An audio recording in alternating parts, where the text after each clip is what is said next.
சொல்லியா, என்ன காலங்காத்தாலே ஃபோன் பண்ணியிருக்க? சார், ஊருக்கு அவுட்டர்ல ஒரு கிரைம், கொஞ்சம் சீக்கிரம் கிளம்பி வரீங்களா? ஓகே.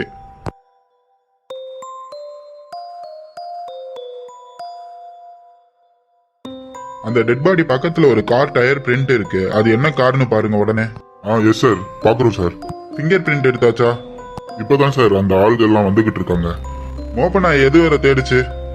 சார், பக்கத்துல இருக்கிற ஓட வர ஓடிட்டு போயிட்டு திருப்பி இதே இடத்துல வந்து ஸ்பாட்ல நிக்குது சார். ஓட வரைக்கும் தான் போயிருக்கா? பக்கத்துல எங்கேயாவது வண்டி இருக்கான்னு செக் பண்ணி பாருங்க. இதை இப்படியே விட முடியாது. சொல்றது புரியுதா? Yes sir. அப்படியே அந்த ஆள் கிட்ட ஏதாவது அட்ரஸ் இல்ல ஏதாவது அடையாளம் இருக்கான்னு செக் பண்ணிக்கோங்க. Okay sir.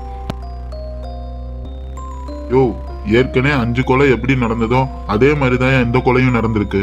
கால் 2ஐயும் உடைச்சு போட்டு தலையில ஏதோ வச்சு ஆயுதத்தால தாக்கியிருக்காங்க. ஆம்புலன்ஸை வச்சு கிளியர் பண்ண சொல்லுங்க. இன்னும் அந்த டெட் பாடியை பார்த்துக்கிட்டே நின்றுட்டு இருக்காங்க. யோ, அந்த டெட் பாடியை கிளியர் பண்ணுங்கயா, நாயை கூட்டிட்டு போயிருங்க. வாடா யாலா. மெத்தட் ஆஃப் கில்லிங் ஏதாவது தெரிஞ்சுதா? சேம் வே ஆஃப் கில்லிங் தான் யாலன். கடந்த 8 மாசமா அந்த 5 கொலை எப்படி நடந்ததோ அதே மாதிரி தான் நடந்திருக்கு. ஃபர்ஸ்ட் அவங்க 2 காலையும் உடைச்சிருக்காங்க. அதுக்கு அடுத்து அவங்க தலையில எதையோ வச்சு தாக்கியே கொண்டிருக்காங்க. நீ சொல்றத வச்சு பார்க்கும்போது அந்த ஆள் 6 கொலைகளையும் பண்ணிக்கிட்டு இந்த ஏரியால தான் எங்கேயோ சுத்திக்கிட்டு இருக்கான். ஆனா நம்ம இந்த தடவை அவனை காத்துல பறக்க விடுற மாதிரி பறக்க விட்டுறக்கூடாது. இந்த நடந்த எல்லா கொலைகள்லையும் ஒருத்தருக்கு ஒருத்தர் சம்பந்தப்படவே இல்லை. அவங்க கிட்ட இருக்கிற எந்த பொருளும் திருடவும் படல. அதுதான் இங்க ரொம்ப கன்ஃபியூஸ்டா இருக்கு. இப்போ இந்த கொலைகள்லாம் நடந்தது எதுவுமே பொருள் ஆசையில நடந்தது கிடையாது. அதுல கொஞ்சம் தெளிவா இருப்போம். ஹலோ, சொல்லுமா. மணி 8 போகுது. டாக்டர் அப்பாயின்மெண்ட் இருக்கு. ஞாபகம் இருக்கா இல்லையா? ஆமாமா, புரியுது. ஆனா இங்க ஒரு கொலை கேஸ். டாக்டருக்கு வேணும்னா ஃபோன் பண்ணி அப்பாயின்மெண்ட்டை கேன்சல் பண்ணிடுறியா? அதெல்லாம் முடியாது. நான் புக் பண்ணிட்டேன். நீங்க போய் தான் ஆகணும். கிரைம் சீன்ல இருந்து இன்னும் ஃபிங்கர் பிரிண்ட்ஸ் கூட எடுத்து முடிக்கல. நான் இங்க இருந்து கிளம்புனேன்னா நல்லா இருக்காது. நான் வேணா இன்னொரு நாள் போகட்டுமா? நீங்க இப்படி எல்லாம் பண்ணுவீங்கன்னு தெரியும். அதான் நான் யாழன் அண்ணா கிட்ட எல்லாம் சொல்லிட்டேன். அவர் உங்களை கூட்டிட்டு போவாரு. ஓ, அவன் இங்க இதுக்கு தான் வந்திருக்கானா? சரி, நான் பேசிக்கிறேன். எதுக்கு வந்தேன்ற விஷயத்தையே மறந்துட்டேன். தங்கச்சி ஃபோன் பண்ணியிருந்தா உன்னை ஏதோ ஹாஸ்பிட்டல் கூட்டிட்டு போகணும்னு. சரி கிளம்பு, போயிட்டு வந்துடலாம். டேய், இடத்த பார்த்தேல எப்படி இருக்குன்னு. நீ ஏன் அவளுக்கு ஃபோன் பண்ணி இன்னொரு நாள் கூட்டிட்டு போறேன்னு சொல்லு. இந்த வேலையெல்லாம் உனக்கு எப்பயுமே ஃப்ரீ டைம் கிடைக்க போறதில்ல. நம்ம ஃபாரன்சிக் ரிப்போர்ட் வர்றதுக்குள்ள வந்துடலாம். வா. நான் சொன்னா எவன்தா கேக்குறது? சரி வா, போலாம். வாங்க குணசேகரன். நீங்க இன்னைக்கு இங்க வர்றது ரொம்ப சந்தேகம்னு உங்க ஒய்ஃப் ஃபோன் பண்ணி சொல்லியிருந்தாங்க. உங்க ரிப்போர்ட்ஸ்லாம் உங்க ஒய்ஃப் அனுப்பி வச்சிருந்தாங்க. அது எல்லாமே பார்த்தேன். ரொம்ப காம்ப்ளிகேஷன்லாம் எதுவும் இல்லை. But you need rest. அது உங்க வேலையில கிடைக்காதுன்னு எனக்கு தெரியும். பட் நீங்க ரெஸ்ட் எடுத்து தான் ஆகணும். ஒன்று எவனாவது கொள்ளையடிச்சிடறானுங்க, இல்லைன்னா எவனையாவது கொண்டு போட்டுறானுங்க. அதுவும் இல்லைன்னா எங்கேயாவது அரசியல் மீட்டிங்க்கு பந்தோபஸ்துக்கு அனுப்பிடுறாங்க. இப்படி நிறைய திங்கிங் இருக்கும்போது உங்களுக்கு லோயர் போன்ல கொஞ்சம் ஸ்ட்ரெஸ் இருக்கும். சின்ன விஷயம்தான், அதை சரி பண்ணிடலாம். ஆனா நீங்க ரெகுலரா ட்ரீட்மெண்ட்டுக்கு வரணும். கண்டிப்பா வந்துடுறேன் டாக்டர். வேற எங்கேயாவது மர்டர் நடந்ததுன்னு அடுத்த தடவைலாம் இந்த மாதிரி காரணம் சொல்லக்கூடாது. ஓகேவா? Okay doctor.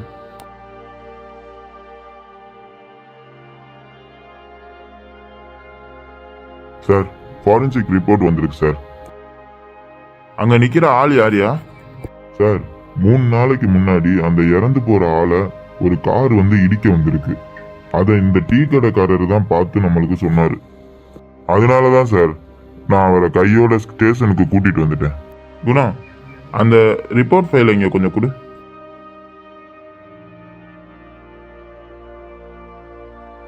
என்னையா அங்க என்ன பார்த்தையோ அதை அப்படியே சொல்லு பாப்போம். அண்ணாச்சி எப்பயும் சரக்கு வாங்கிட்டு வரும்போது நம்ம கடை திறந்திருந்தா நின்று டீ குடிச்சிட்டு போறது ஒரு வழக்கம். அதே மாதிரி தான் சார், ஒரு 3 நாள் முன்னாடி அண்ணாச்சியை பார்த்தேன். ஏதோ கார் இடிக்க வந்ததுன்னு ஏட்டையாட்ட சொன்னியாம்ல, அது என்னது? ஆமாம் சார், ஏதோ அவசரம்ன்ட்டு நம்ம கடை முன்னாடி வண்டியை போட்டுட்டு ரோடை கிராஸ் பண்ணிட்டு போனாரு. திருப்பி ரோடை கிராஸ் பண்ணிட்டு ரிட்டர்ன் வரும்போது ஒரு கார்காரன் வேகமாக வந்தான். அண்ணாச்சியை இடிக்க பார்த்தான். அதுதான் சார். அது என்ன வண்டின்னு பாத்தியா? இது சிவப்பு கலர் காரு சார். அது ஒரு கோ இன்சிடென்ஸா இல்லை ஆக்சிடெண்ட் மாதிரி ஏதாவது ட்ரை பண்ண அட்டம்ப்டா? ஒன்றுமே புரியலையே. சரியா, இப்போ நீ கிளம்பு. நீ தேவைப்பட்டா உன்னை கூப்பிட்டு அனுப்புகிறேன். அப்போ மட்டும் வந்துட்டு போ ஸ்டேஷனுக்கு. சரி சார், நான் போயிட்டு வரேன். குணா, ஃபாரன்சிக்ஸ் ரிப்போர்ட்டு ஒன்றுமே இல்லை. காலையில் 4லேருந்து 6 மணிக்குள்ளே கொலை நடந்திருக்குன்ற ஒரே ஒரு யூஸ்ஃபுல் திங் தான் இருக்குது. No fingerprint found. நம்ம ஒரு வாட்டி கிரைம் சீன் இடத்துக்கு போய் நம்ம திருப்பி ரிசர்ச் பண்ணால் தான் தெரியும். ஓகே, போகலாம் யாழன்.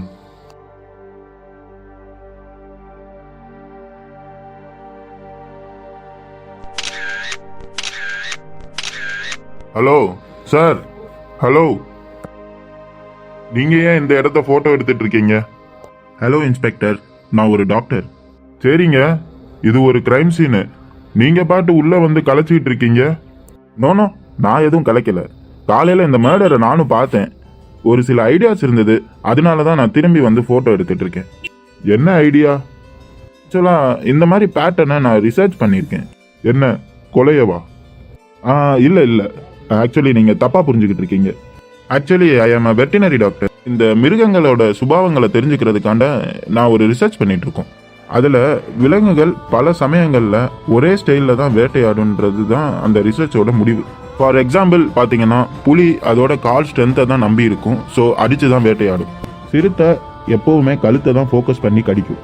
இன்னைக்கு காலையில் பார்த்தீங்கன்னா அவனை கால் எலும்பை உடைச்சிருக்காங்க. எதுக்குன்னா அவன் எங்கேயும் தப்பிச்சு ஓடிடக்கூடாதுன்னு. ஒருவேளை அவரை டார்ச்சர் பண்ணியிருக்காங்களான்றது தான் நான் ஃபோட்டோ எடுத்து பார்த்துட்டு இருந்தேன். ஆமாம், உங்களுக்கு ஏன் இந்த கேஸில் அவ்வளோ இன்ட்ரெஸ்ட்டு? நான் உங்களை இந்த ஊர்லேயே பார்த்ததே இல்லையே. நான் இந்த ஊர் கிடையாது, ஒரு மெடிக்கல் கான்ஃபரன்ஸுக்காண்டி இங்கே வந்திருக்கேன். காலையில் பேப்பர் போடுற பையன் ஒரே பரபரப்பாக சொல்லிட்டு இருந்தான். ஸோ அதை பார்க்குறதுக்கு தான் நான் இங்கே வந்தேன். ஸோ இப்போ நீங்கள் என்ன சொல்ல வரீங்க? அவரை டார்ச்சர் பண்ணி கொலை பண்ணியிருப்பாங்கன்னு சொல்கிறீங்களா? நோ, நான் அப்படி சொல்ல வரல. காலையில் வரும்போது சுற்றி இருந்தவங்கெல்லாம் பேசிகிட்டு இருந்தாங்க, இதே மாதிரி ஏற்கனவே ஒரு கொலை நடந்திருக்கு அப்படின்ட்டு. இது ஒரு மிருகத்தோட வேட்டை மாதிரி எனக்கு தோணுச்சு. ஸோ அதான். இந்த மாதிரி ஒன்றும் இல்லை, மொத்தம் 5 நடந்திருக்கு. நீங்கள் காலையில் 6லேருந்து 8 மணி வரை எங்கே இருந்தீங்க? நான் காலையில் 6 மணிக்கு தான் ரூமை விட்டு வெளியே வந்தேன். வந்தோடனே ரிசப்ஷனில் ரொம்ப இந்த நியூஸை பற்றி ரொம்ப பரபரப்பாக பேசிகிட்டு இருந்தாங்க. ஸோ எப்படியாவது இந்த இடத்த பார்க்கணுன்னு ஒரு ஆர்வம் வந்துச்சு. இன்ஃபேக்ட் நான் செக்யூரிட்டி கிட்ட தான் வழி கேட்டு நான் இந்த இடத்துக்கு ரீச் பண்ணேன். நீங்கள் செக்யூரிட்டியை கூட விசாரிச்சு பார்க்கலாம். தேங்க்யூ. நான் வேறு ஏதாவது இன்ஃபர்மேஷன் வேணும்னா நான் உங்களை கூப்பிட்டு அனுப்புகிறேன். சாரி, நீங்கள் எதுவும் தப்பாக நினச்சிக்கல. குணா, டு பி ப்ரிசைஸ், சந்தேகப்படுற எல்லாருமே குற்றவாளிகள் இல்லை. அதனால நம்ம சந்தேகத்தையும் நிறுத்திடக்கூடாது. அது உங்களோட தொழில் இல்லையா? ஓகே சார், நான் இன்ஃபார்ம் பண்ணிடுறேன். சார், எஸ்ஐ சிவா இப்பதான் சார் கால் பண்ணாரு. அவரோட லிமிட்லயும் 4 இயர்ஸ் பிஃபோர் இதே பேட்டர்ன்ல மர்டர் நடந்திருக்கா சார். அப்போ ஆக மொத்தம் 7 மர்டரா? பட் அந்த கேஸ் க்ளோஸ் ஆயிடுச்சா சார்? ஆறுமுகம்னு ஒருத்தரை அரெஸ்ட் பண்ணிருக்காங்க. இல்லை, வேற வேணாம். ஏன் 4 வருஷம் கழிச்சு திரும்பவும் ஸ்டார்ட் பண்ணணும்? ரொம்ப டவுட்டாக இருக்கே. டேய், எனக்கு இது ரொம்ப கன்ஃபியூஸ்டாக இருக்குடா. 4 வருஷத்துக்கு முன்னாடி ஒருத்தன் அரெஸ்ட் ஆயிட்டான் இந்த பேட்டர்னில் கொலை பண்ணவன். மறுபடியும் இன்னொருத்தன் இதே பேட்டர்னில் கொலை பண்ணுவான்ட்டு எனக்கு நம்பிக்கையே இல்லை. இதில் என்னடா டவுட் இருக்கு? அவனோட பேட்டர்னே இவனும் ஃபாலோ பண்ணுவான்னு நினைக்கிறேன். No, you are wrong. Serial killers எல்லாருமே ஒரு மோட்டிவ்ல மர்டர் பண்றாங்கன்னா அது அவங்களுக்கு திருப்திகரமா இருக்கணும். இன்னொருத்தவங்களோட ஸ்டைலை ஃபாலோ பண்ணணும்னு அவங்களுக்கு அவசியமே கிடையாது. அதே மாதிரி தான் இந்த சீரியல் கில்லருக்கும் ஒரு யூனிக் ஸ்டைல் இருக்கு. ஃபர்ஸ்ட் அவங்கள ஓட விடாம கால்களை உடைக்கிறான். அதுக்கு அடுத்து அவங்க தலையை உடைச்சிட்டு அவங்க இறந்துட்டாங்களான்னு செக் பண்ணிட்டு கிளம்பி போயிடுறான். இதே மாதிரி கொலைகளை பண்றவன் ஜெயில இருக்கானா, அப்போ இப்ப நடக்கிற கொலைகள் எல்லாம் யார் பண்றது? குணா, இன்னொரு பாயிண்ட் நோட் பண்ணேன்னா, இந்த இறந்தவங்க எல்லாருமே ஒரு சிவப்பு கலர் கார்ட்ட இருந்து சின்ன கேப்ல உயிர் தப்பிச்சிருக்காங்க. இவங்கெல்லாம் இறந்து போறதுக்கு கொஞ்ச நாளைக்கு முன்னாடி.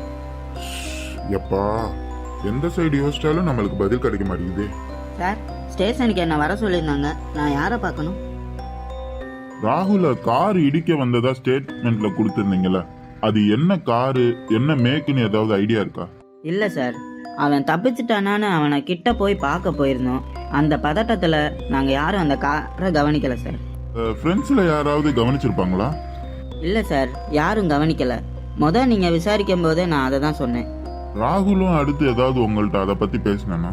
இல்லை சார், அது நடந்து கொஞ்ச நேரம் கோபமாக இருந்தான், அடுத்து நார்மல் ஆயிட்டான். சரிப்பா, நீ போயிட்டு வா. ஏதாவது விசாரணைன்னா உன்னை கூப்பிடுறோம், சரியா? Okay sir. ஆமா குணா, இது யாரு? ராகுல். இந்த கேஸுக்கு முந்தின case same pattern murder. So அதனால தான் ஒரு கிளாரிஃபிகேஷனுக்காண்டி அவனை கூப்பிட்டுருந்தேன். இந்த கேஸும் சேம் அதே மாதிரி தான். காலையில் ஜாகிங் போயிட்டு இருந்திருக்கான் ராகுல்.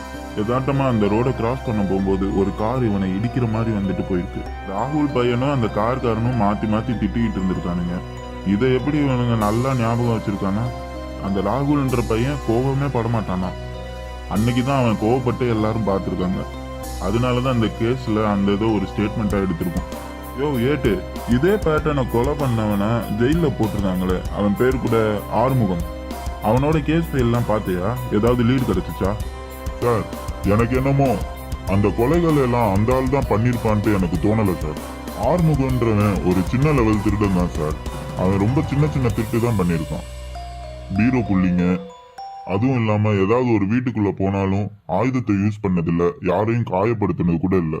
பல நேரங்கள்ல திருட போகும்போது இவங்கிட்ட ஆயுதமே இருக்காதான் சார். அவன் எப்படி சார் திடீர்னு ஒரு கொலைகாரன் ஆவான்? அதுலதான் சார் எனக்கு ரொம்ப டவுட் இருக்கு. இறந்து போன ஆள்கிட்ட இருந்து எவ்வளவு பணம் எடுத்திருக்கான்னு ஏதாவது மென்ஷன் பண்ணிருக்காங்களா? ரொம்பலாம் இல்லை சார். அவன் எடுக்கும்போது அப்போதைக்கு அந்த ஃபோன் 40,000 ரூபா போகும். அப்புறம் வாட்சு டூப்ளிகேட்டு, அப்புறம் பர்ஸ்ல இருந்து ஒரு 3,500 ரூபா எடுத்திருக்கான் சார். அதுக்காகவா கொலை பண்ணிருக்கான்? சார், டெட் பாடி மேல இந்த ஆறுமுகத்தோட ஃபிங்கர் பிரிண்ட்ஸ் இருந்திருக்கு. பிளஸ் இறந்து போனவனோட பர்ஸ் அவன்கிட்ட இருந்திருக்கு. யூஸ்வலி இந்த பிக் பாக்கெட்காரங்கெல்லாம் பர்ஸை எடுத்தோடனே அதுல இருக்கிற பொருளை எடுத்துட்டு பர்ஸை தூக்கி போட்டுருவாங்க. இவன் ஏன் கையிலே வச்சிருந்திருக்கான்? அதான் சார் எனக்கும் ஒன்றும் புரியல. ஆறுமுகத்தோட கை, அதான் சார் எனக்கும் ஒன்றும் புரியல. இதுல இன்னொன்னு பாத்தீங்கன்னா, ஆறுமுகத்தோட கைரேகை அந்த டெட் பாடியோட மூஞ்சிலையோ கழுத்துலையோ எங்கேயுமே இல்லை. முதுகுலையும் தோள்பட்டையிலையும் மட்டும்தான் இருந்திருக்கு. கழுத்துல 2 விரலோட அச்சு மட்டும்தான் இருந்திருக்கு. யோ, அப்படியே கீழே படு. எதுக்கு சார்? படியா சொல்றேன். யாலா, இப்போ படுத்துக்கிட்டு இருக்க ஆளோட போனு, பர்ஸு, செயின், இது 3 எடு பார்ப்போம்.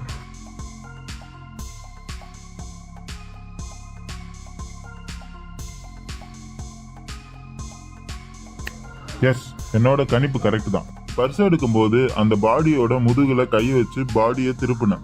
கழுத்துல இருந்து செயினை எடுக்க ட்ரை பண்ணும்போது உன்னோட விரல் வச்சு கழுத்துல பதியுது. கையில இருக்கிற வாட்சை கலட்டும் போது கையில ரேகைகள் பதிஞ்சிருக்கு. இந்த ஆறுமுகம் அரெஸ்ட் ஆகி எத்தனை வருஷம் ஆச்சு? ஒரு 3.5 வருஷம் ஆயிடுச்சு சார். தப்பா ஒருத்தனை அரெஸ்ட் பண்ணி 3.5 வருஷம் ஜெயிலில் வச்சிருக்காங்க. இன்னொருத்தன் அதே ஸ்டைல்ல கொலை பண்றதுக்காண்டி ஆறுமுகம் எப்படி கொலைகாரன் இல்லைன்னு ஆக முடியும்? சார், ஆறுமுகத்தோட எல்லா கேஸும் வாசிச்சு பார்த்தேன். அவன் ஒவ்வொரு கேஸ்லயும் அவனோட திருடின பொருள் மதிப்பு பாத்தீங்கன்னா 2 லட்சத்துல இருந்து 5 லட்சம் வரை இருக்கு. கரெக்ட். இந்த ஆறுமுகம் ஒவ்வொரு இடத்துலயும் 2 லட்சத்துல இருந்து 5 லட்சம் வரை திருடுறான். ஆனா இந்த கேஸ் பாத்தீங்கன்னா 40,000 ரூபாய்க்கு ஒரு கொலை பண்ணிருப்பானன்றது எனக்கு ரொம்ப சந்தேகமா தான் இருக்கு. கண்டிப்பா ஆறுமுகம் அந்த கொலையை பண்ணிருக்க மாட்டான். Hello sir. குணா, நான் தான் கமிஷனர் பேசுறேன். உன்னோட ஏரியா லிமிட்ல ஒரு டெத் நடந்திருக்கு. உடனே அந்த இடத்துக்கு வர முடியுமா? 15 மினிட்ஸ் சார், நான் அங்க இருப்பேன்.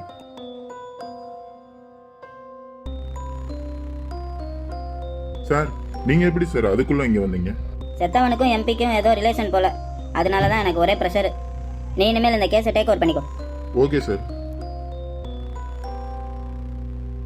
சார், அதே பேட்டர்ன்லயே மர்டர் பண்ணியிருக்கான் சார். யோ, இதுல ஒன்று நோட் பண்ணியா? இதுவரை கொலைகாரன் விடிய காலையில தான் கொலை பண்ணிட்டு இருந்தான். இப்போ ரோட்டீனை சேஞ்ச் பண்ணி நைட்டு கொலை பண்ண ஆரம்பிச்சிட்டான். யூஸ்வலி கொலைகாரன் ஒரே இடத்துல தான் பாடியை டம்ப் பண்ணிட்டு இருந்தான். இந்த வாட்டி வேற இடத்துல டம்ப் பண்ணியிருப்பான். அப்பனா நம்ம கொலைகாரன் பக்கத்துல போயிட்டு இருக்கோம்னு நினைக்கிறேன். ஆமா சார், ஆனா கொலையாளியை பத்தி எந்த ப்ரூஃபும் நம்ம கிட்ட இல்லையே. கொலையாளியை பத்தி எந்த ப்ரூஃபும் நம்ம கிட்ட இல்ல, அது தெரியும். ஆனா கொலையாளிக்கு தெரியுமா? அப்படி கொலையாளியை பத்தி என்ன ப்ரூஃப் நம்ம கண்டுபிடிச்சு வச்சிருக்கோம், அதுவே நமக்கு தெரியலையே. நம்ம இப்போ ஒன்று பண்ணலாம். அந்த இறந்து போனவங்க வீட்டுக்கு போகலாம். ஏதாவது க்ளூ கிடைக்குதான்னு பார்க்கலாம். என்னையா இப்பவே இவ்வளவு கூட்டமா இருக்கு? ஆனா வந்திருக்கிறவங்கள பார்த்தா சாவு வீட்டுக்கு வந்த மாதிரி தெரியலையே. ஹலோ சார், என்னாச்சு? இந்த தங்கச்சியோட அண்ணன் ஆக்சிடென்ட் பண்ணிட்டு ஊருக்கு ஓடி போயிட்டான் சார். அங்க ஹாஸ்பிட்டல்ல இருக்கிறவங்களுக்குலாம் வைத்திய செலவு யார் பாக்குறது? இந்த ஆளா? ஆக்சிடென்ட்டா? எப்போ? அவங்க அண்ணன் ஃபுல் மப்பில் டான்ஸ் ஆடிட்டு ரோட்ல வந்துட்டு இருந்தான் சார். அப்ப எதிர்த்தாப்புல வர்ற வண்டி இவனை இடிக்காம போய் அது டிவைடர்ல மோதிடுச்சு சார். சரி, நீங்க யாரு? நாங்கெல்லாம் பஞ்சாயத்தை பேசி முடிக்க வந்திருக்கோம்ல. அடிப்பட்ட ஃபேமிலி உங்களுக்கு தெரிஞ்சவங்களா? இல்ல சார், நாங்கெல்லாம் உள்ளூர்காரங்க. இவனால தானே அவங்களுக்கு அடிபட்டுச்சு. அப்ப இவங்க தானே நஷ்டேடு கொடுக்கணும். அதனால தான் சார் காசு வாங்கிட்டு போலான்னு வந்தேன். சரி, இப்ப கிளம்பி போங்க. எதுனாலும் நாளைக்கு பேசிக்கலாம். போய் லோக்கல் போலீஸ் ஸ்டேஷன்ல கம்ப்ளைண்ட் கொடுங்க. சார், உங்களுக்கு தெரியாததா? இதுக்கு எதுக்கும் கேஸ் போட முடியாதுன்னு சொல்லிட்டாங்க சார். அதனால தான் சார் இப்போ பைசல் பண்ணிட்டு போலான்னு வந்தோம். அந்த ஆளு இன்னொரு ஆக்சிடென்ட்ல இறந்துட்டாரு. எதுனாலும் காலையில பேசிக்கலாம். போங்க இப்போ. சார், என்ன சார் சொல்றீங்க? அட ஆமாப்பா, இப்ப கிளம்புங்க. ஆமா சார், காலையில இருந்து அந்த பொண்ணு இதை தான் சொல்லிக்கிட்டே இருந்தது. நாங்க தான் நம்பாம அவன் ஊருக்கு போயிட்டான்னு நினைச்சிட்டு இருக்கோம். இப்பதான் நாங்க கிளம்பி போறதுக்கு தான் அந்த பொண்ணு சொல்லியிருக்குன்னு நினைச்சிட்டு இருந்தோம். அப்போ அது உண்மைதான் போல. சரி, இப்போ கிளம்புங்க. அப்புறமா வரலாம். யோ, ஒரு நிமிஷம் நெல்லு. உன்னோட பேரு அட்ரஸ்லாம் இங்க எழுதி கொடுத்துட்டு போ. சார், நான் ஒண்ணுமே பண்ணல சார். நான் இங்க நியாயம் கேட்டு தான் சார் வந்தேன். அதெல்லாம் நீ கேளியா? இப்போ அந்த அட்ரஸ் அதெல்லாம் எழுதி கொடுத்துட்டு போ. அப்புறம் அந்த ஆக்சிடென்ட் ஆனவங்கலாம் எங்க இருக்காங்க? இந்த பக்கத்துல தான் சார். பக்கத்துல தான் ஹாஸ்பிட்டல்ல சேர்த்துருக்கோம். இங்க ஆறுமுகன்றது என்னோட அண்ணன் தான் சார். என்னம்மா வெளியே எல்லாரும் ஆக்சிடென்ட் அது இதுன்னு சொல்லிட்டு இருக்காங்க? ஆமா சார், நேற்று அண்ணன் ரோட் கிராஸ் பண்ணும்போது அண்ணனை ஒரு கார் இடிக்க வந்திருக்கு சார். அண்ணன் வந்து விலகிட்டாரு சார். அந்த கார்காரன் சைட்ல எங்கேயோ இடிச்சிட்டான் போல. இவங்க வேற நேரங்காலம் புரியாம நஷ்டேட கூடன்னு வந்து வீட்டை சுத்தி நின்றுட்டு இருக்காங்க. இனிமேல் டிஸ்டர்ப் பண்ண மாட்டாங்கம்மா. அண்ணனுக்கு எதுவும் எதிரிங்கன்னு யாராவது இருக்காங்களாமா? எங்களுக்கு தெரிஞ்சு இந்த மாதிரி யாரும் இல்ல சார். சரிம்மா, பாத்துக்கோ. சார், இங்க நின்றவங்க எல்லாத்தையும் டீடைல்ஸ்லாம் வாங்கிட்டேன் சார். வழக்கமா கார் இடிக்க வரும், இவனுங்க தப்பிச்சிருவானுங்க. இங்க என்னடானா கார்காரனே காலியா இருக்கான். இதை நம்ம நோட் பண்ணவே இல்லையே. வேணும்னா அந்த ஆக்சிடென்ட் ஆன காரை ஒரு வாட்டி பார்த்துட்டு போயிடலாமா? ஏன்னா நம்ம இருந்து யோசிச்சது எல்லாமே தப்பா இருந்துச்சுன்னா. இப்போ என்னையா சொல்ல வர? காரு இவங்கள இடிக்க வரல. ஒருவேளை இவங்க போய் கார்ல விழுந்திருந்தா? யோ, எனக்கே ஒண்ணுமே இன்னும் புரியல. நம்ம அப்புறமா யோசிக்கலாம். போய் அவங்கள பார்த்துட்டு வரலாம். சார், நேத்து நைட்டு உங்களுக்கு என்ன நடந்ததுன்னு தெளிவா சொல்ல முடியுமா? Yes sir.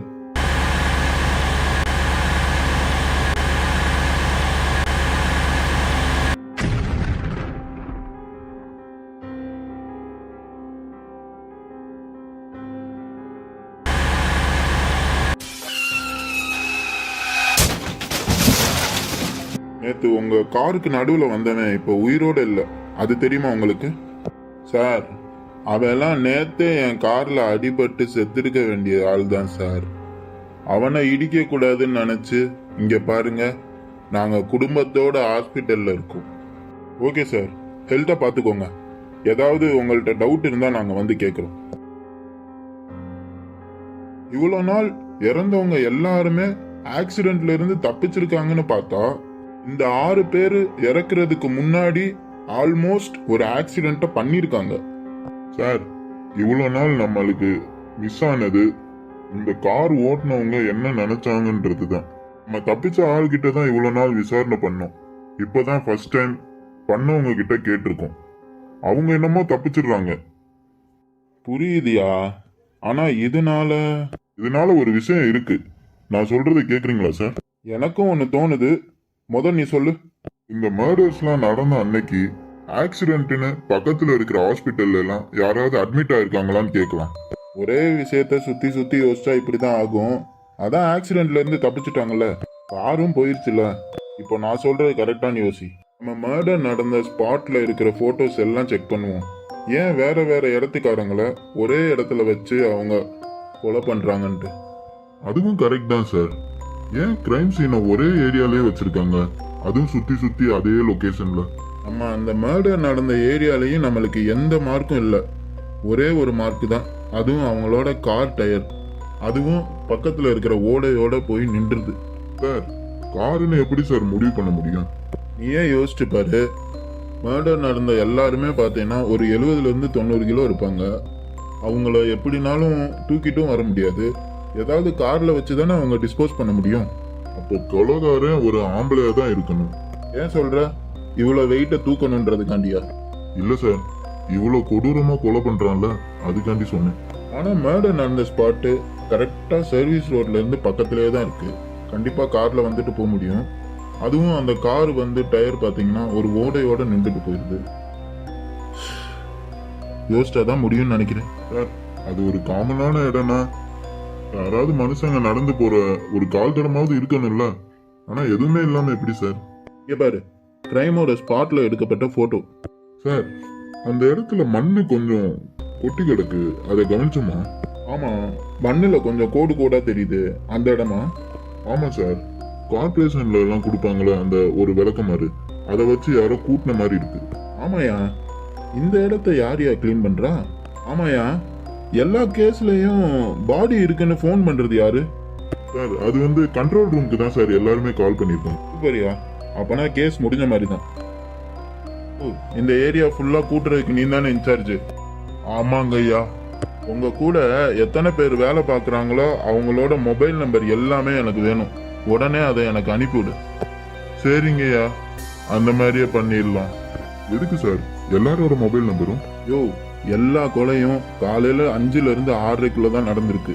அதுக்கு முன்னாடி எந்த கார்பரேஷன் ஆட்களும் கூட்ட வரமாட்டாங்க. அதுவும் பார்த்தேன்னா வீடு இருக்கிற ஏரியா, குப்பை தொட்டி இருக்கிற ஏரியா கிட்ட தான் க்ளீன் பண்ணுவாங்க.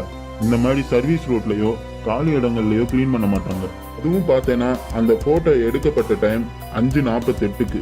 அப்பனா அதுக்கு முன்னாடியே ஒருத்தவங்க க்ளீன் பண்ணிட்டு தான் இந்த மர்டர் நடந்திருக்கும். கண்டிப்பா அந்த ஆள் கார்பரேஷன்ல தான் வேலை செய்யற ஆளா இருக்கணும். முகமூடியை போட்டுட்டு அங்க சுத்திக்கிட்டு இருக்கான். அதே மாதிரி நீ இப்போ என்ன பண்றேன்னா கண்ட்ரோல் ரூமுக்கு ஃபோன் பண்ணி மர்டர் நடந்த அன்னைக்கு ரிப்போர்ட் பண்ண ஃபோன் நம்பரை ஃபுல்லா கலெக்ட் பண்ற. ஓகே சார், நான் கலெக்ட் பண்றேன். இப்போ கலெக்ட் பண்ண போற கார்பரேஷன் காரங்களோட நம்பரோட அந்த நம்பர் மேட்ச் ஆகுதான்னு செக் பண்ணலாம். சார், ஆனந்த்ராஜோட ரிப்போர்ட் ஃபாரன்சிக்ல இருந்து வந்திருக்கு. என்ன சொல்லியிருக்காங்க? சேம் சார், எந்த பிரிண்டும் இல்ல. ஒரே ஒரு வித்தியாசம் சார், சர்ஜரிக்கு யூஸ் பண்ற ஃபேப்ரிக் கிளவுஸோட தடைய மட்டும் அங்கங்க இருக்கு. இப்போ கிளவுஸ் போட்டு கொலை பண்ணியிருக்கான். இது தெரிஞ்ச விஷயம் தானே, இதுல என்ன புதுசா இருக்கு? சார், நம்மளுக்கு இதுக்கு முன்னாடி நடந்த கேஸ்லயும் ஃபிங்கர் பிரிண்ட் எதுவும் கிடைக்கல. ஸோ நம்ம அப்பவே முடிவு பண்ணோம் கிளவுஸ் போட்டு தான் கொலை பண்ணியிருக்கான்ட்டு. பட் இந்த வாட்டி அந்த கிளவுஸோட சைஸ் கிடைச்சிருக்கு. நம்ம அதை வச்சு ஹைட் கண்டுபிடிக்கலாமான்னு கேட்டிருக்கேன் சார். சூப்பர். அப்போ அந்த ஆள் எந்த உயரம்ன்றது நம்மளுக்கு தெரியும். சார், கண்ட்ரோல் ரூம்ல இருந்து நீங்க கேட்ட நம்பர் கிடைச்சிருச்சு சார்.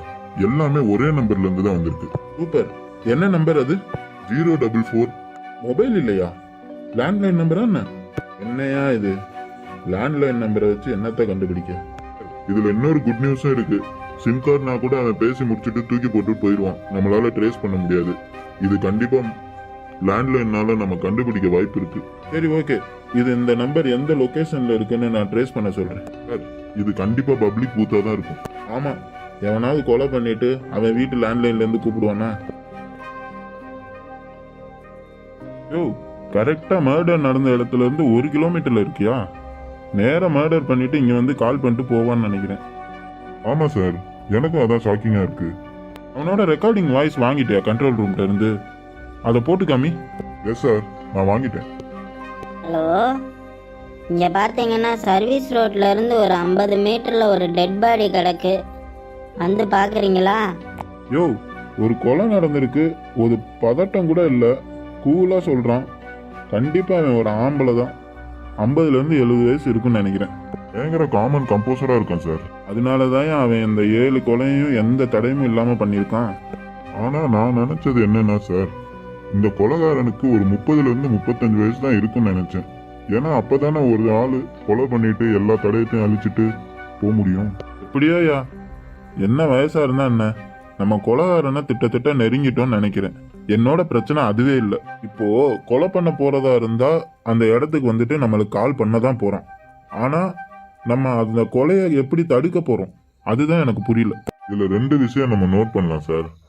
ரெகுலரா அந்த ஆள் அந்த இடத்துக்கு வரவனா இருக்கணும், ஏன்னா அந்த ஏரியாவை பத்தி நல்ல தெரிஞ்ச ஆளா இருக்கணும். நீ சொல்ற 2 பாசிபிலிட்டிஸ்லயும் அவன் அந்த ஊர்க்காரனா இருக்கணும், இல்லைன்னா அந்த ஏரியாக்காரனா இருக்கணும். நம்ம ஒரு 3 நாளைக்கு வேணும்னா மப்டியில ஒரு 2 போலீஸ் வேணும்னா போட்டு வைக்கலாம். சார், இப்போ அந்த இடத்துல மப்டியில ஆள் போட்டா வரமாட்டாங்க சார். நம்ம இப்போ கொலைகாரன் கொலை பண்ண புது இடத்துல ஆட்கள் போடுறோம். இது எப்படின்னா, போன வாட்டி நம்ம அந்த இடத்த நம்ம ஃபுல்லா அலசி ஆராய்ஞ்சிட்டு இருக்கும்போது அவன் புது இடத்துல கொலை பண்ணான். இப்போ நம்ம புது இடத்துல மப்டியில போலீஸ் போடுவோம். அப்போ கொலைகாரன் ஆட்டோமேட்டிக்கா அவனோட பழைய இடத்துக்கே போய் திருப்பி ப்ராசஸ் பண்ணுவான். அதாவது நீங்க சொல்றது அந்த 6 கொலை நடந்த இடம் கரெக்டா சார்? எக்ஸாக்ட்லி. இப்போ புதுசா மர்டர் நடந்திருக்கிற இடத்துல ஒரு 2 போலீஸ் வெளியே தெரியுற மாதிரி போட்டு வைப்போம். இந்த பழைய இடத்துல போலீஸ் இருக்கிறதே தெரியக்கூடாது, தூரமா இருந்து அந்த இடத்தையே கண்காணிக்கணும். அதே மாதிரி இன்னும் ஒரு 2 கான்ஸ்டபிளை வீடு வீடா போய் யாராவது இந்த லாஸ்ட் 1 இயர் இங்க குடி வந்திருக்காங்களான்னு போய் செக் பண்ண சொல்லுங்க. 2 பாசிபிலிட்டிஸ்லயும் அவன் அந்த ஊர்க்காரனா இருக்கணும், இல்லைன்னா அந்த ஏரியாக்காரனா இருக்கணும். நம்ம ஒரு 3 நாளைக்கு வேணும்னா மப்டியில ஒரு 2 போலீஸ் வேணும்னா போட்டு வைக்கலாம். சார் இப்போ அந்த இடத்துல மப்டியில ஆள் போட்டா வரமாட்டாங்க சார். நம்ம இப்போ கொலைகாரன் கொலை பண்ண புது இடத்துல ஆட்கள் போடுறோம். இது எப்படின்னா, போன வாட்டி நம்ம அந்த இடத்த நம்ம ஃபுல்லா அலசி ஆராய்ஞ்சிட்டு இருக்கும்போது அவன் புது இடத்துல கொலை பண்ணான். இப்போ நம்ம புது இடத்துல மப்டியில போலீஸ் போடுவோம். அப்போ கொலைகாரன் ஆட்டோமேட்டிக்கா அவனோட பழைய இடத்துக்கே போய் திருப்பி ப்ராசஸ் பண்ணுவான். அதாவது நீங்க சொல்றது அந்த 6 கொலை நடந்த இடம் கரெக்டா சார்? எக்ஸாக்ட்லி. இப்போ புதுசா மர்டர் நடந்திருக்கிற இடத்துல ஒரு 2 போலீஸ் வெளியே தெரியுற மாதிரி போட்டு வைப்போம். இந்த பழைய இடத்துல போலீஸ் இருக்கிறதே தெரியக்கூடாது, தூரமா இருந்து அந்த இடத்தையே கண்காணிக்கணும். அதே மாதிரி இன்னும் ஒரு 2 கான்ஸ்டபிளை வீடு வீடா போய் யாராவது இந்த லாஸ்ட் 1 இயர் இங்க குடி வந்திருக்காங்களான்னு போய் செக் பண்ண.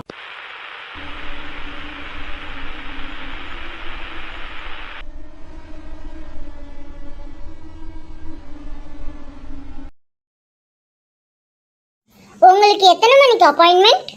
9 மணிக்கு வர சொல்லியிருந்தாங்க. ஓகே, வெயிட் பண்ணுங்க. தம்பி ஆலா, நீ அதை பாத்தியா? எதை பாத்தியா? நீ பார்த்தேன்றது எனக்கும் தெரியும். டேய், நீ எதடா சொல்ற? பொண்ணு பார்க்க லட்சணமா தான் இருக்கா. நீ எந்த பொண்ணு சொல்லிட்டு இருக்க?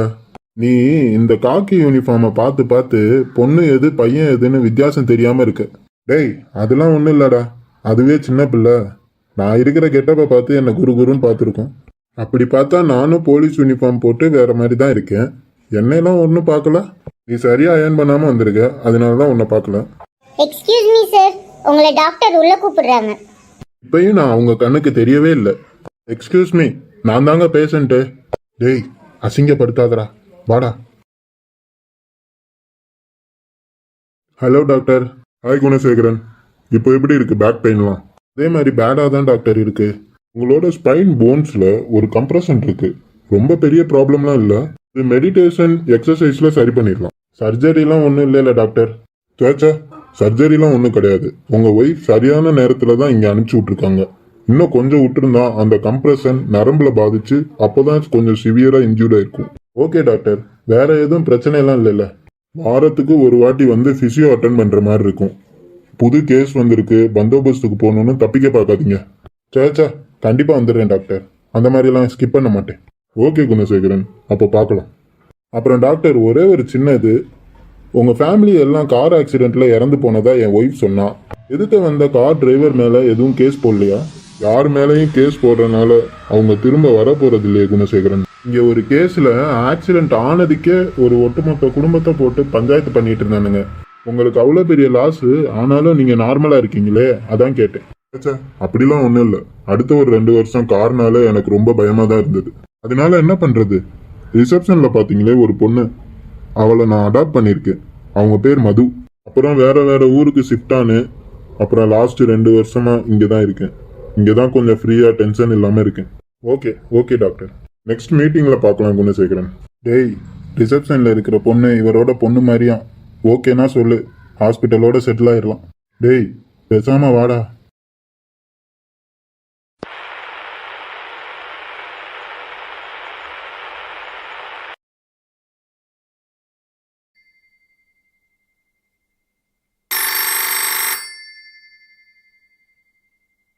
சார், இந்த நேரத்துக்கு ஒருத்தன் விளக்கமாரோட இங்கே வந்திருக்கான் சார்.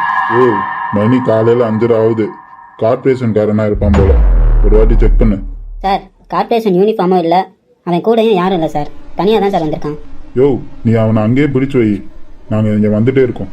ஓகே சார், வேமா வாங்க. சார், நம்ம அந்த பழைய இடத்துல ஒருத்தன் கூட்டம் வந்திருக்கானா சார், அவனை பிடிச்சு வைக்க சொல்லியிருக்கேன். சூப்பர், வா உடனே அந்த ஸ்பாட்டுக்கு போவோம். போன வாட்டி இங்கே தான் டெட் பாடி கிடக்குன்னு ஃபோன் பண்ணது நீங்கள் தானா? ஆமாம் சார். காலையில் 5:30 மணிக்கு எதுக்கு இந்த இடத்த கூட்ட வரீங்க? என்ன கூட்டம் சொல்லியிருக்காங்க சார், அதனால கூட்டம் வந்தேன். கூட்ட சொன்னது யாரு? கார்பரேஷனா? கூட்ட சொன்னாங்க சார், அவ்வளோதான். அதான் ஏன் உங்கள்கிட்ட கேட்குறேன், யாரு கூட்ட சொன்னா? தெரியலையே சார். தெரியாத ஆள் சொன்னதை இத்தனை நாளா செஞ்சுக்கிட்டு இருக்கீங்க? டெய்லி என்னை கூட்ட சொல்லியிருக்காங்க சார் இந்த இடத்துல, அதனால நான் கூட்டுறேன். அன்னைக்கு ஒரு டெட் பாடி கிடந்துச்சு, நான் தான் உங்களுக்கு ஃபோன் பண்ணி சொன்னேன். நான் வேற எதுவும் தப்பு பண்ணலையே சார். நீங்க தப்பு பண்ணலன்னு நினைச்சுக்கிட்டு இருக்கீங்க, ஆனா ஒருத்தர் தப்பு பண்ணிட்டு இருக்காரு, அவரோட கூட்டாளியா இருக்கீங்க. இடத்த கூட்டுறது தப்பா சார்? கூட்ட சொன்னது யாரு, அதை தான் இவ்வளவு நேரமா உங்கள்கிட்ட கேட்டுக்கிட்டு இருக்கேன். தெரியாது சார். யோ, அவரை விசாரியா? ஐயா, உங்களை ஒருத்தர் கூட்ட சொன்னாங்களா, அது எப்படி சொன்னாங்க? கடிதாசி மூலியமா சொன்னாங்க. எப்படி? ஒரு நாள் காலையில கதவை திறந்தேன் சார், கீழே பார்த்தா அந்த கடிதாசி கிடந்துச்சு. யார் போட்டதுன்னு தெரியாம நீங்களும் அந்த வேலையை செஞ்சுக்கிட்டு இருக்கீங்க. சார், என்னோட பையன் படிப்புக்கு கொஞ்சம் காசு தேவைப்பட்டது. நானும் ஊர் முழுக்க கேட்டேன், யாருமே எனக்கு உதவி பண்ணலை. இவங்க தான் எனக்கு உதவி பண்ணாங்க. உதவி பண்ணவங்கள்ட்ட போய் யார் என்னன்னு கேட்க முடியுமா சார்? யார் உங்களுக்கு உதவி பண்ணது? கடிதாசி வந்த மாதிரியே பணமும் அந்த லெட்டரோட சேர்ந்து வந்தது சார். இந்த லெட்டரில் கூட படிக்க வைங்க உங்கள் பையனை, படிப்பு தான் காப்பாற்றுன்னு எழுதியிருந்தது. அதுல எவ்வளவு பணம் இருந்தது? இருக்கும் சார், ஒரு 50,000த்துக்கும் மேலேயே இருந்தது. என்னங்க, உங்க வீட்டு வாசல் முன்னாடி ஒரு 50,000 ரூபாய் போட்டிருக்காங்க, நீங்க யாரு என்னன்னு கேட்க மாட்டீங்களா? நான் ஏங்க போய் கேட்கணும்? எனக்கு காசு கேட்கும்போது கிடைச்சதா? கிடைக்கலங்க. இதுவே கடவுள் கொடுத்ததுன்னு நினச்சிட்டு நானே எடுத்துக்கிட்டேன். யாரு கொடுத்துருப்பாங்கன்னு யோசிச்சிருக்கீங்களா? இல்லை சார், என் ஏரியா வந்து குடிசை சார். என் ஏரியாவில் இவ்வளோ பணம் யாருக்கிட்டையும் இருக்காது. அதை தவிர்த்து இந்த உலகமே எனக்கு தெரியாது சார். நான் எப்படி சார் இதுக்கு மேலே யோசிக்க முடியும்? ஓ, வண்டி வர சொல்லி இவரை ஸ்டேஷனுக்கு அனுப்பியா? இவரால சத்தியமா தூக்கிட்டு வந்து இங்க வந்து கொலை பண்ண முடியாது. கண்டிப்பா இவருக்கே தெரியாம இவரை தெரிஞ்சவன தான் இருப்பான். இவருக்கு பண கஷ்டம் இருக்குன்னு தெரிஞ்சு உதவி பண்ற மாதிரி உதவி பண்ணி எல்லா பிளானும் போட்டிருக்கான். பணத்தை கொடுத்துருக்காங்க, இவர்கிட்ட ஹெல்ப் கேட்டிருக்காங்க. ஆனா ஒண்ணு சார், இவருக்கு தான் இந்த குடிசையை விட்டா வேற உலகமே தெரியாதுன்றாரு. இவருக்கு வேணும்னா அவங்கள தெரியாம இருந்திருக்கலாம். அவங்களுக்கு இவரை நல்லாவே தெரிஞ்சிருக்கு. இவரோட பினான்சியல் ஸ்டேட்டஸ் தெரிஞ்சிருக்கு, இவங்க பையனை தெரிஞ்சிருக்கு, இவங்க பையன் படிப்புக்கு காசு வேணுன்றதும் தெரிஞ்சிருக்கு. யாரா இருக்கும் சார்? கண்டிப்பா அவங்க பையன் படிக்கிற காலேஜ்ல யாராவது இருக்கலாம். நிறைய சான்ஸ் இருக்கு சார்.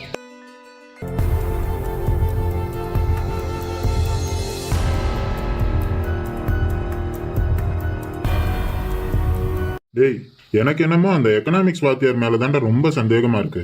நீ பிரின்சிபால் மூஞ்ச பாத்துருக்கணும். நான் அந்த கேள்வி கேட்டோன்னா அவர் மூஞ்சி மாறியே போயிடுச்சு. நீங்க எல்லாம் சாப்பிடுற வேலையை பார்க்கணும் இப்போ.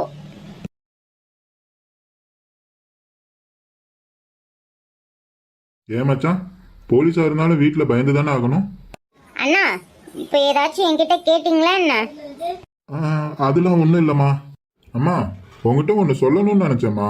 நேத்து அந்த டாக்டர் உன்னை பயங்கரமா பாராட்டினாங்க. டாக்டர் தானே? ஆமா ஆமா, நீ மட்டும் என்ன டாக்டர்கிட்ட கரெக்டான டைமுக்கு போக சொல்லலைனா என்ன இருக்கும்? ரொம்ப பிரச்சனையா இருக்குமாமா. டேய், வாயை திறந்து சொல்லேன்டா. ஆமா தங்கச்சி, அப்படிதான் சொன்னாரு. ஆமாண்ணே, அந்த டாக்டர் ரொம்ப நல்லவர் தெரியுமா? ஆமாமா, நேத்து கூட இவன்ட்ட அதை தான் நான் சொல்லிட்டு இருந்தேன். குடும்பத்தையே ஆக்சிடென்ட்ல இழந்துட்டு அதுல இருந்து மீண்டு வர்றதுலாம் ரொம்ப கஷ்டமா. அதுல பாருங்களேன், அந்த ரிசப்ஷனிஸ்ட் பொண்ணை தத்தெடுத்து எவ்வளவு பெரிய ஆளாக்கி இருக்காங்கன்னு. அவருக்கு எவ்வளவு நல்ல மனசு தெரியுமா? ஆமாமா, கரெக்டா பாயிண்ட பிடிச்சிட்ட. அதை தான் நானும் சொல்ல வந்தேன். டேய், கொஞ்ச நேரம் சும்மா இருடா. அண்ணே, என்னாச்சுனே? அம்மா, அவன் லூசுமா, ஏதாவது உளறிக்கிட்டு கிடப்பான். நீ அதெல்லாம் கண்டுக்காத. அவர் எதுவுமே சொல்லலையே, இப்ப எல்லாமே நீங்க தானே சொன்னீங்க. போலீஸ்காரன் பொண்டாட்டினா சும்மாவா? அண்ணா, நீங்க சொல்லுங்கண்ணா, என்னண்ணா ஆச்சு? அது ஒண்ணும் இல்லம்மா, அந்த ரிசப்ஷனிஸ்ட் பொண்ணு நல்லா இருக்காளான்னு பேசிக்கிட்டு இருந்தோம், வேற ஒண்ணும் இல்ல. அதுவாடா பேசணும், எனக்கு அப்படி எதுவும் தோணலையே. அண்ணனுக்கு ஓகேனா பேசிடலாம். எனக்கு கூட அந்த பொண்ணு ரொம்ப நல்லா தெரியும்ண்ணா. அந்த பொண்ணு ஒரு அத்லெட்.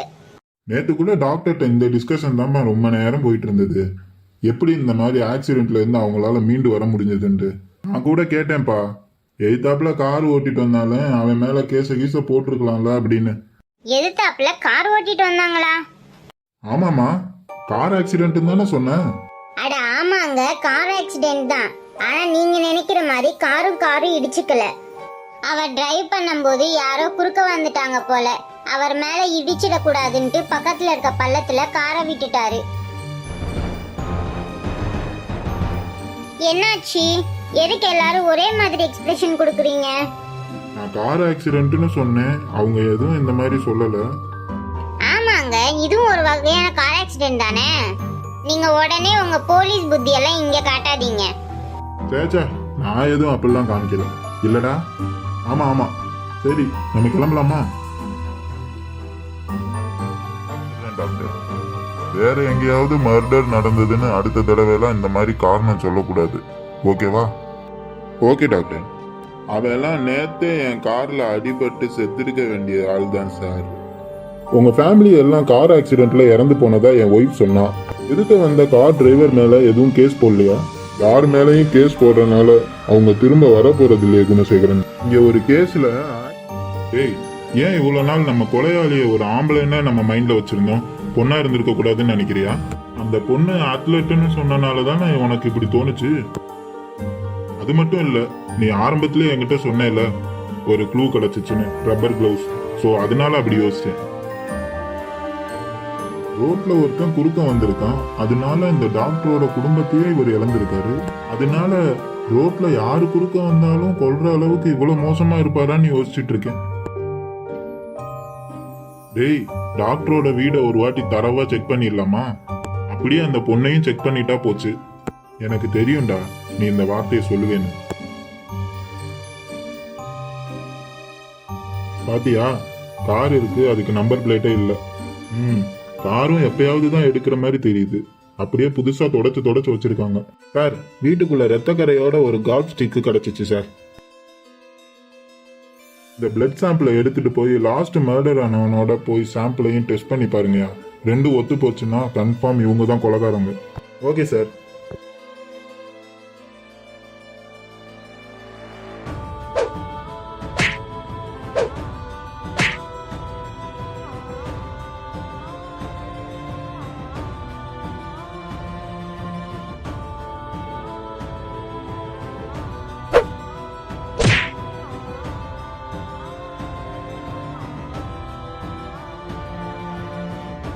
விலங்குகள் பல சமயங்கள்ல ஒரே ஸ்டைல்ல தான் வேட்டையாடுன்றது தான் அந்த ரிசர்ச்சோட முடிவு.